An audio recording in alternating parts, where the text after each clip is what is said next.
বলছি গোপাল রওনা দি। মহারাজ এত ব্যস্ত হবেন না মহারাজ। হ্যাঁ হ্যাঁ, তা মহারাজ, আপনাকে দেখে মনে হচ্ছে আপনি রাতে একটু ঘুমোননি। হ্যাঁ ঠিকই ধরেছ, তাছাড়া ঘুম হবে কি করে বলো, আমার বাড়িতে যে ছোট্ট রাজপুত্র আসছে। তা অবশ্য ঠিক, সেই কবে থেকে আমাদের নাতিকে দেখার জন্য আমরা বসে আছি। আচ্ছা গোপাল, তুমি এইবারে রওনা দাও, বেশি দেরি করো না, জাহাজ ঢুকবার সময় হয়ে এলো। আপনি কিচ্ছু চিন্তা করবেন না মহারাজ, আমি একদম সযত্নে আপনার নাতি ও বৌমাকে রাজপ্রাসাদে নিয়ে আসব। গোপাল, খুঁজে পেতে কোনো রকম অসুবিধে হবে না। মনে আছে রানীমা? এখন তাহলে আসি।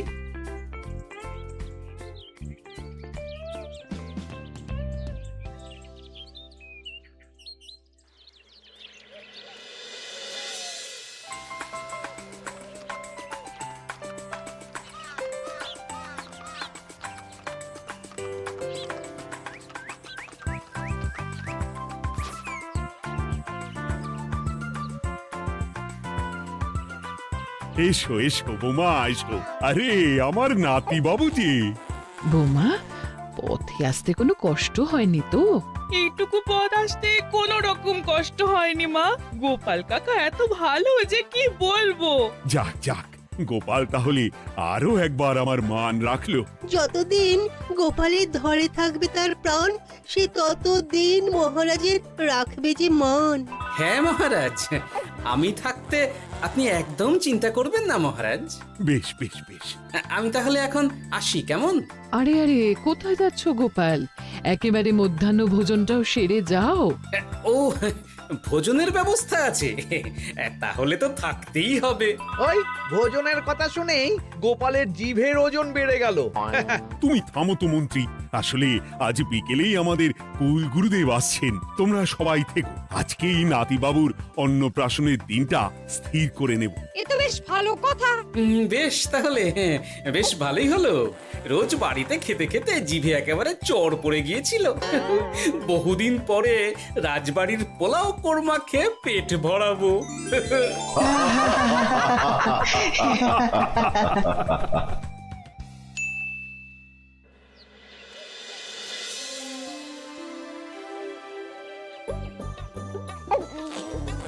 বাহ, তোদের নাতির তো ঢের উন্নতি হবে রে, খুব প্রতিপত্তি হবে, নাম যশ সব হবে, কোনো চিন্তা নেই।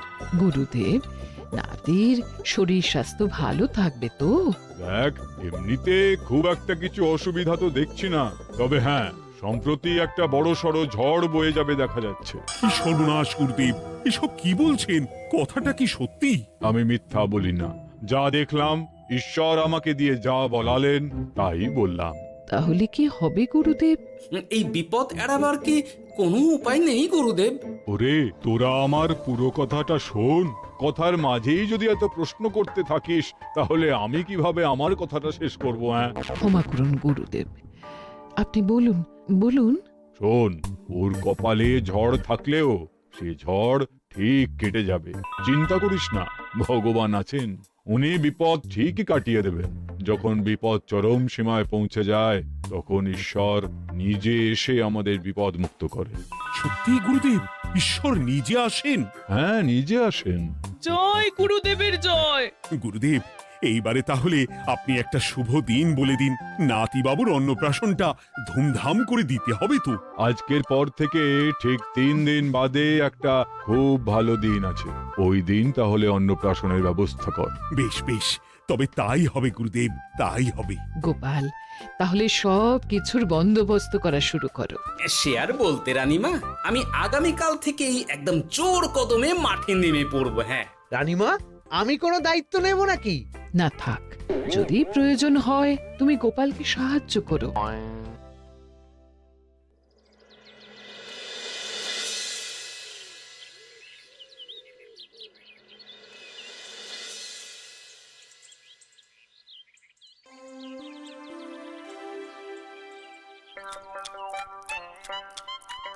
অপূর্ব হয়েছে রান্নাগুলো।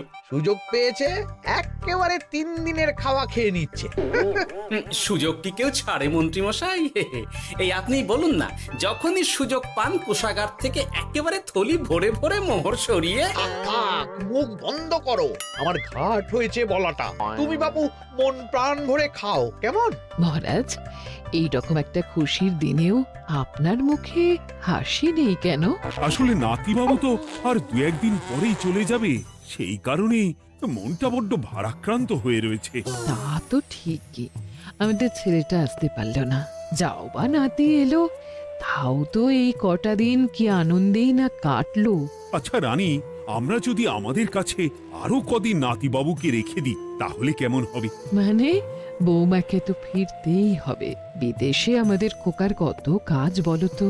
আরে বাবা, বৌমা না হয় ফিরে গেল, নাতিবাবু কদিন আমাদের কাছে থেকে গেলে কি এমন হবে? কিন্তু দেখো না বৌমা, আমাদেরও তো একটু ইচ্ছে হয় নাতিপুতিদের নিয়ে খেলবো, আদর করব, দেখো না। ঠিক আছে ঠিক আছে, আপনাদের কাছে আমার বাবু সোনাকে রাখতে আমার কোনো চিন্তাই নেই। ব্যাস, তাহলে তো মিটেই গেল। মহারাজ, নাতিবাবুকে কদিন এখানেই রেখে দিন, আমরা সবাই আছি, ঠিক কোলে পিঠে করে তাকে সামলে নেব। বাবা বাবা, গোপাল তোমার সব দিকে কান খোলা থাকে তাই না? মহারাজ, আমি হলাম ভাঁড়, তাই মাটির ভাঁড়ের মুখটা যেমন খোলা থাকে তেমন আমার কানটাও সব সময় খোলা থাকে, বুঝলেন?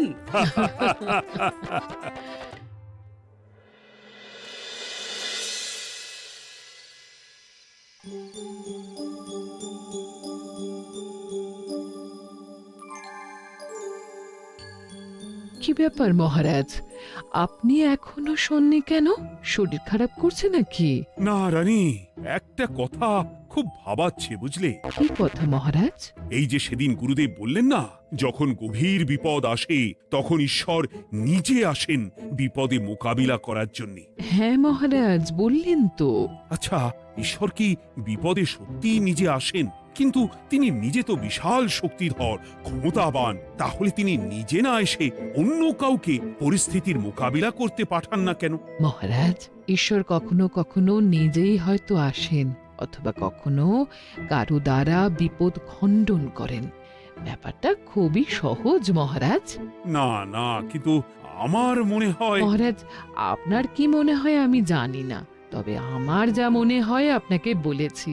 আগামীকাল একবার সভাসদদের প্রশ্নটা করতে হবে, দেখি তারা কি বলে। আগামীকাল সকালে আবার বৌমা ফিরে যাবে।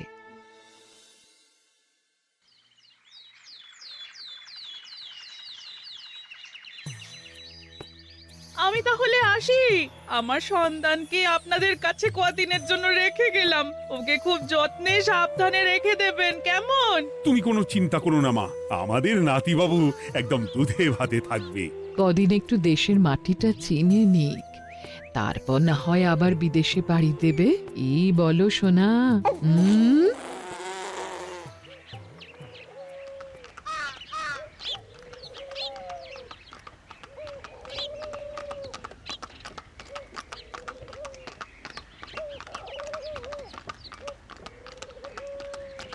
বৌমা তো চলে গেল, এইবারে তাহলে আমরাও যাই। আজকেও নিশ্চয়ই বৌমার ফিরে যাওয়া উপলক্ষে রাজসভা বন্ধ থাকবে। ভুলেও এই সব কথা ভেবো না মন্ত্রী, চলো এইবারে সবাই রাজসভায় চলো, তোমাদেরকে একটা খুবই গুরুত্বপূর্ণ প্রশ্ন করব। সেরেছে, মহারাজ আবার কি প্রশ্ন করবেন ভগবান জানে। সবাই রাজসভায় এসো।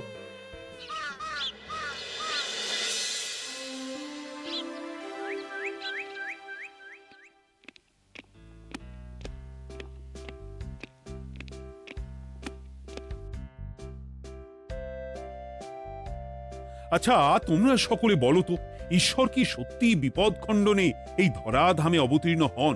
আচ্ছা, তাই যদি হয় তাহলে ঈশ্বর নিজে না এসে তার প্রতিনিধি হিসেবে অন্য কাউকে বিপদ খণ্ডন করতে পাঠান না কেন? হ্যাঁ হ্যাঁ, ঠিকই তো।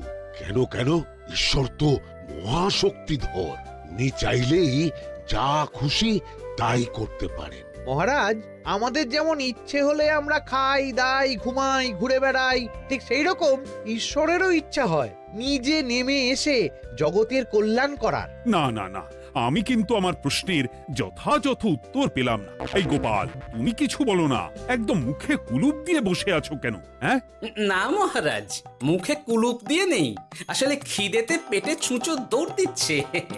বেশি কথা বললে খাটনি হবে, আরো খিদে বাড়বে, তাই চুপ করে আছি আর কি। ইস, শুধু খাওয়া আর খাওয়া, সব সময় শুধু খাওয়ার চিন্তা। গোপাল, ছি, লজ্জা করে না? এমন একটা গুরুত্বপূর্ণ সময়ে তুমি আমার প্রশ্নের উত্তর না দিয়ে মনে মনে খাবারের কথা ভাবছো। আসলে মহারাজ, ওই না খেলে যে মাথাটা কাজ করে না, পেটে খিদে মুখে লাজ, এমন করলে তো মগজটাই পুরো ঘেঁটে ঘ হয়ে যাবে মহারাজ। বেটাকে তাড়িয়ে দিন। যাও যাও গোপাল, আমার রাজসভা থেকে এক্ষুনি বিদেয় হও দেখি। যাও যাও, তুমি যাও। যার সব সময় শুধু খাওয়ার চিন্তা, এমন পেটুককে সভায় রেখে আমার কোনো কাজ নেই। কিন্তু মহারাজ, চুপ, একদম চুপ। তুমি যাও গোপাল, যাও। যদি কোনোদিনও উত্তর খুঁজে পাও, তবেই আবার এই সভায় তোমার মুখ দেখিও।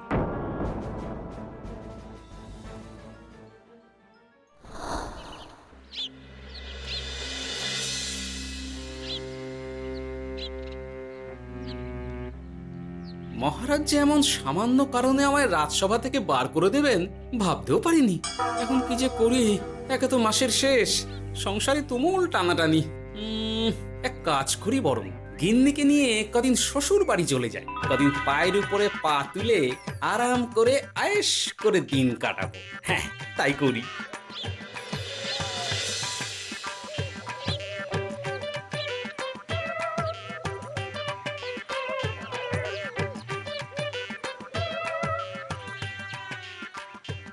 গিন্নি, ও গিন্নি, বলছি কি, ওই শিগগিরই তল্পি তল্পা গুছিয়ে তোমার বাপের বাড়ি চলো। এই কটা দিনের জন্য দুজনে ঘুরে আসি, বুঝলে? কি ব্যাপার? তোমার হঠাৎ করে আমার বাপের বাড়ি যাবার হিড়িক কেন? কিছু মতলব আছে নাকি? আমি না তোমার স্বামী? তুমি আমাকে এইভাবে বেমক্কা মতলববাজ বলতে পারলে? হ্যাঁ, কোথায় আমি তোমার কথা ভেবে কথাটা বললাম, আর তুমি কি না আমায় স্বামী না স্বামী কে জানে?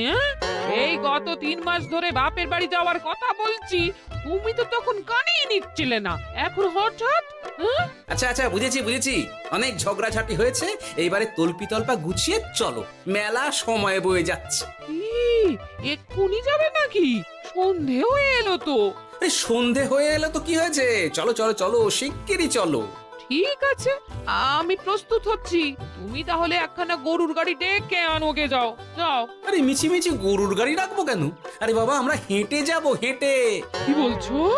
এতটা রাস্তা বনের মধ্যে দিয়ে আমরা হেঁটে যাব? হ্যাঁ, শোনো গিন্নি, ওই বাতের ব্যথায় না হাঁটাটা বেশ ভালো, বুঝলে? চলো চলো, দেখবে কোনো রকম অসুবিধে হবে না। হ্যাঁ, আমি তো আছি নাকি? হ্যাঁ,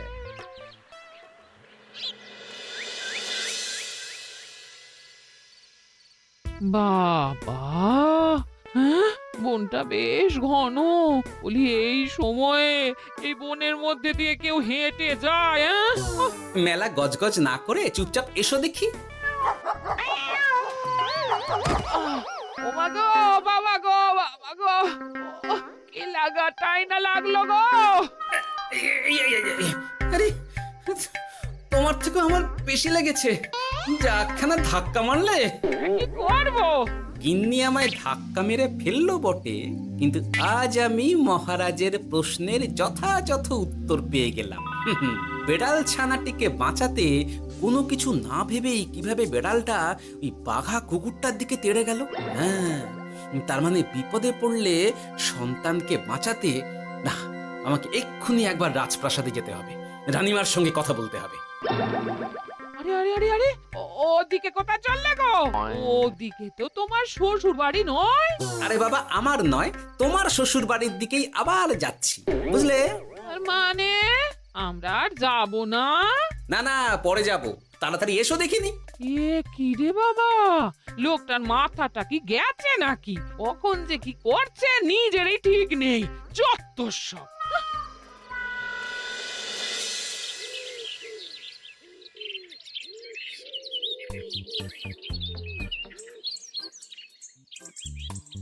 আরে গোপাল দাদা, তুমি এখন কি ব্যাপার গো? আমি একটু রানীমার সঙ্গে দেখা করতে চাই, খুব দরকার। কিন্তু এখন তো সকলে ঘুমাচ্ছে, তাই আমি তো এখন তোমাকে ঢুকতে দিতে পারবো না। আরে অযথা কথা না বলে পথ ছাড়ো, ভিতরে ঢুকতে দাও। গোপাল দাদা, তুমি এই সময় ওই ঢোকার জন্য অহেতুক জেদ করো না। তাছাড়া আমি যতদূর জানি তোমায় তো মহারাজ তাড়িয়ে দিয়েছিলেন, তাহলে আবার বহাল হব, চিন্তা করো না। দয়া করে এখন ঢুকতে দাও। গোপাল দাদা। আহ পেয়াদা, এই এই কি ব্যাপার? এত হইচই কিসের? কি হয়েছে? রানীমা, আমি আপনার সঙ্গে একটু কথা বলতে চাই, বিশেষ দরকার আছে। এসো এসো, ভেতরে এসো।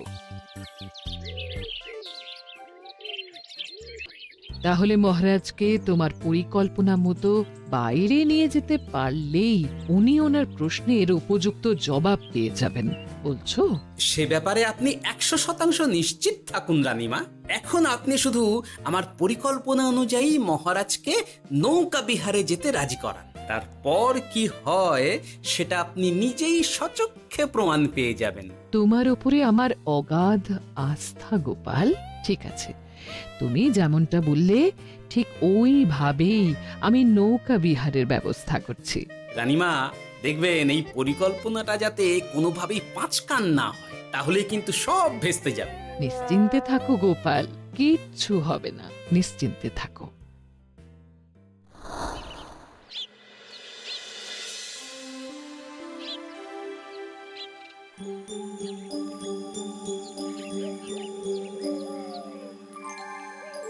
মহারাজ আবার বেজার ভোগ করে গেছেন। কি করব, আমি এখনো যে আমার প্রশ্নের উত্তর খুঁজে পাইনি। এইভাবে আপনি আর কতদিন মুখ ভার করে বসে থাকবেন শুনি? কি জানি, কিছুই আর ভালো লাগে না যে।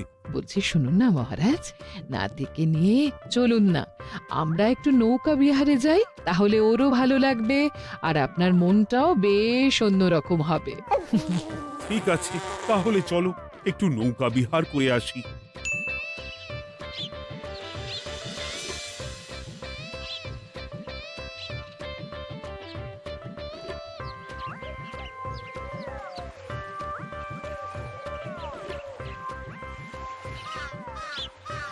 এই তো মহারাজ, আসুন আসুন, সে কখন থেকে আপনার জন্য অপেক্ষা করছি। এ কি গোপাল, তুমি এখানে? কি ব্যাপার? তোমার সঙ্গে তোমার স্ত্রীও আছেন দেখছি। মহারাজ, কতদিন আপনাকে দেখিনি বলুন তো, তাই আজকে একদম সস্ত্রীক চলে এলাম।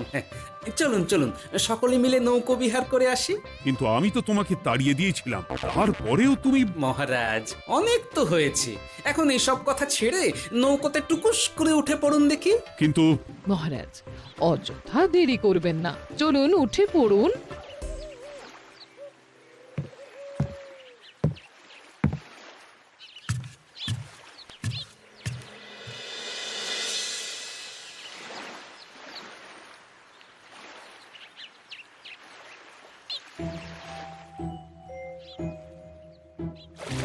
এ কি?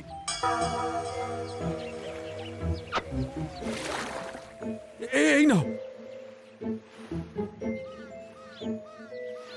দেখো দেখো, ও কোনো সাড়া শব্দ করছে না কেন? সারা শব্দ করবেন না মহারাজ। মানে এসব কি বলছো? এই পুটুলির ভেতরে তো আপনার নাতি নেই, এখানে নাতির বদলে রয়েছে একখানা খেলার পুতুল। এসব কি বলছো তুমি? এইটা যদি পুতুলি হয় তাহলে আমার নাতিবাবু কোথায়? হ্যাঁ, আপনার নাতি এইখানে একদম সুরক্ষিত অবস্থাতেই আছে। যাক বাবা, আমি যে কি ভয় পেয়ে গেছিলাম তার কি বলবো।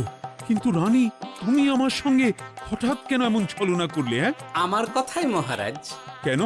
আসলে আমি আপনাকে এই ঘটনার মধ্যে দিয়ে আপনার প্রশ্নের আসল উত্তরখানা দিতে চেয়েছিলাম, তাই। গোপাল, কি বলতে চাইছো একটু খুলে বলো তো। আপনি জানতে চেয়েছিলেন যে ঈশ্বর যেহেতু বিশাল ক্ষমতাধর, তাই সন্তানের বিপদে তিনি নিজে না এসে অন্য কাউকেও তো তার প্রতিনিধি হিসাবে বিপদটা কাটাতে পাঠাতে পারেন। হ্যাঁ, কিন্তু তার সঙ্গে এই ঘটনার কি সম্পর্ক শুনি? মহারাজ, পুতুলটি যখন জলে পড়ে গেল তখন আপনি সেটিকে নিজের নাতি ভেবেই একবারও কারুর জন্য অপেক্ষা না করে নিজের প্রাণের তোয়াক্কা না করে নাতিবাবুকে রক্ষা করলেন। মহারাজ, আমরা ঈশ্বরের মানব সন্তান। ঈশ্বর আমাদের সকলের হৃদয়ের ভিতরে বসবাস করে। তাই বিপদ হলেই তিনি ছুটে আসেন, কখনো নিজে, আবার কখনো বা কোনরূপ প্রতিনিধি মারফত। তাই ভবিষ্যতে আর কোনোদিনও ঈশ্বর সম্পর্কিত কোনরূপ সংশয় মনে রাখবেন না, কেমন? সাধু সাধু, ধন্য তোমার বুদ্ধি হে গোপাল। সত্যি যেভাবে তুমি একটা ঘটনার মধ্যে দিয়ে আমায় আমার প্রশ্নের উত্তরটা ব্যাখ্যা সমেত, তার কোনো তুলনা হয় না। তোমার যে আর কিভাবে প্রশংসা করব তাই ভাবছি। মহারাজ, আমার আর প্রশংসা না করে ওই পেট পুরে একটু ভালো মন্দ খাওয়ান তো দেখি, তাহলেই হবে, আর কিচ্ছু চাই না। আচ্ছা আচ্ছা, বেশ বেশ, তাই হবে। আগামী 7 দিন তোমার সস্ত্রীক সহ রাজবাড়িতে দুবেলা আহারের নিমন্ত্রণ থাকলো, কেমন? ব্যাস, আর কি চাই?